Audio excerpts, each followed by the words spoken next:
نمازیں بے اثر کیوں ہو گئیں؟ تو بات یہ ہے کہ آپ سے جو اللہ تعالیٰ نے کہا تھا وہ یہ کہا تھا کہ بھئی تم پرستش بھی کرو، اللہ کے آگے جھکو اور اطاعت بھی کرو، پوری زندگی میں اس کا حکم مانو، غلام بھی اسی کے بنو، وفادار بھی اسی کے بنو۔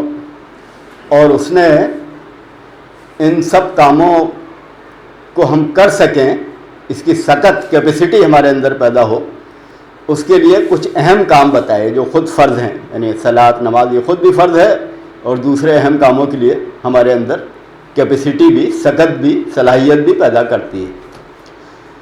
تو اگر ان کاموں کا ہمیں خیال ہی نہ آئے، بلکہ ہمیں معلوم ہی نہ ہو کہ ہمیں کچھ اور کام بھی دیے گئے ہیں، بلکہ ہم ستون کو، پلر کو ہی ساری عمارت سمجھتے ہوں۔ اللہ تعالیٰ نے تو بتایا تھا کہ 5 ستون ہیں جن پر عمارت بنانی ہے، تو ہم نے کہا بھائی ٹھیک ہے، بس 5 ستون کھڑے کر دیے، عمارت کا ہمارے ذہن میں خیال ہی نہیں ہے۔ تو اگر یہ خیال ہی نہیں ہے تو وہ ستون جو ہیں ان کی معنویت بھی آہستہ آہستہ ختم ہو جائے گی۔ اگر کوئی آدمی بلڈنگ بنانے چلے اور ستون کھڑا کر کے چلا جائے تو کچھ دن بعد وہ بھی بھول جائے گا کہ ستون کس لیے بنائے گئے تھے۔ تو یہ جو کام ہمارے سپرد ہوا تھا وہ تھا کنتم خیر امۃ اخرجت للناس تأمرون بالمعروف وتنہون عن المنکر، یعنی تم انسانوں کے لیے تمہیں قائم کیا گیا ہے، تمہاری امت کو انسانوں کے لیے بنایا گیا ہے، انسانوں سے ربط قائم کرنے کے لیے، انسانوں کی اصلاح کے لیے، انسانوں کی خدمت کے لیے، انسانوں کی رہنمائی کے لیے، انسانوں کو راہ راست دکھانے کے لیے۔ تو اس کام کے لیے تمہیں امت بنایا گیا ہے، تم نیکی کا حکم دیتے ہو، معروف کا، برائی سے روکتے ہو۔ تو اب یہ دونوں باتیں صحیح ہیں، یعنی اگر ہم نماز اور زکوٰۃ اور حج اور صوم روزے کا اہتمام کریں گے تو یہ کام ہم کر سکتے ہیں آسانی کے ساتھ، یعنی انسانوں کی رہنمائی کر سکتے ہیں، ہمارے اندر اتنی صلاحیت پیدا ہو جائے گی۔ اور اس کی جو الٹی بات ہے وہ بھی صحیح ہے، اگر ہم انسانوں کی رہنمائی کا کام کر رہے ہوں تبھی ہماری عبادت کے اندر جان آئے گی، تبھی وہ عبادت بامانی ہوگی، تبھی وہ عبادت زندگی سے تعلق رکھے گی۔ اس لیے کہ انسان کی زندگی میں کام تو وہ بہت سارے کرتا ہے، لیکن زندگی تو بہرحال ایک کل ہے نا، ایک single, it is a single thing, یعنی ایک مجموعی چیز ہے، ایک جامع کمپریہنسو چیز ہے۔ انسان کو آپ جانتے ہیں عالم اصغر کہا گیا ہے، چھوٹی دنیا، ہر آدمی جو ہے ایک مائکرو ورلڈ ہے۔ تو انسان کی جتنے بھی پہلو ہیں، انسان اللہ سے تعلق بھی قائم کرنا چاہتا ہے، انسانوں سے بھی تعلق قائم کرتا ہے، عبادت بھی کرتا ہے، لین دین بھی کرتا ہے، تفریح بھی کرتا ہے، یہ سب انسان کی شخصیت کے پہلو ہیں۔ اور جتنی شخصیت کے پہلو وہ کم کرتا جائے گا اتنا ہی وہ نامکمل، انکمپلیٹ انسان بنتا جائے گا۔ اگر وہ صرف جھکتا ہے خدا کے آگے مگر خدا نے جو کام بتایا وہ نہیں کرتا تو اس کی زندگی نامکمل ہے۔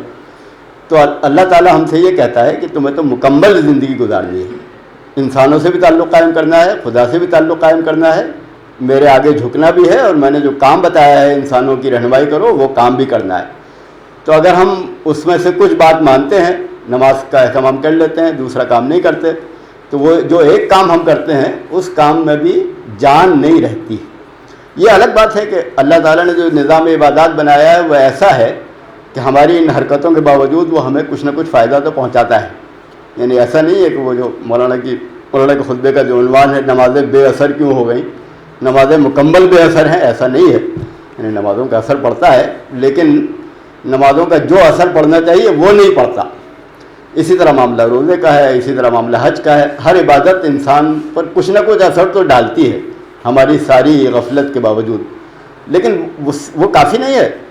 اللہ تعالیٰ کو تو یہ چاہیے تھا کہ اس کے نتیجے میں امت مسلمہ کی پوری زندگی بدل جائے، تو اس وقت بدلتی ہے جب امت کو اپنے مقصد کا، مشن کا احساس ہو۔ تو جس طرح عبادت ہمیں مشن کے لیے تیار کرتی ہے اسی طرح مشن ہمیں عبادت کے لیے تیار کرتا ہے، اور تبھی اس عبادت کے اندر زندگی آتی ہے۔ تو آپ جانتے ہیں کہ جو صحابہ کرام تھے رضوان اللہ تعالیٰ علیہم اجمعین، تو ان کے بارے میں پوچھا ایک کمانڈر نے جس سے مسلمانوں کا مقابلہ ہو رہا تھا کہ بھئی یہ لوگ ہیں عرب سے نکلے اور فتح کرتے چلے جا رہے ہیں، کیا خاص بات ہے ان کے پاس؟ تو جس شخص سے پوچھا گیا تھا، بلکہ اس کے ذمہ کیا گیا تھا ذرا تحقیق کر کے آؤ کہ مسلمانوں میں کیا خاص بات ہے، کیسے وہ پھیلتے چلے جا رہے ہیں. تو اس نے کہا کہ وہ دن میں تو وہ ہیں شہ سوار، گھوڑے پہ سوار ہوتے ہیں، اور رات میں وہ راہب ہیں، رات میں خدا کی عبادت کرتے ہیں. تو یہ دونوں چیزیں ہیں بیک وقت، یعنی یہ بھی ہے کہ وہ اللہ نے جو کام بتایا وہ کرتے ہیں اور اللہ کو یاد بھی کرتے ہیں. تو اس نے سن کر یہ کہا کہ تب تو ہم انہیں نہیں روک سکتے. یعنی ایسے انسان جو یہ دونوں کام کر سکتے ہوں، ان کی طاقت کا مقابلہ کرنا کسی کے بس کی بات نہیں. تو اللہ تعالیٰ امت مسلمہ کو ایسی بنانا چاہتا ہے. تو اگر ہم دین پر جزوی عمل کریں گے، پارشل کچھ حصوں پر عمل کر دیا، اور وہ بھی جیسا کہ مولانا نے کہا کہ کتنے لوگ نماز ادا کر رہے ہیں، لیکن اگر آپ اسے چھوڑ بھی دیں، مان لیں کہ بہت سارے لوگ ادا کر رہے ہیں، تب بھی وہ دین کے ایک حصے پر توجہ کرتے ہیں، دین کے باقی حصوں پر توجہ نہیں کرتے. تو اس سے جو ادھوری دینی زندگی پیدا ہوتی ہے وہ ہمارے اندر جان پیدا نہیں کرتی.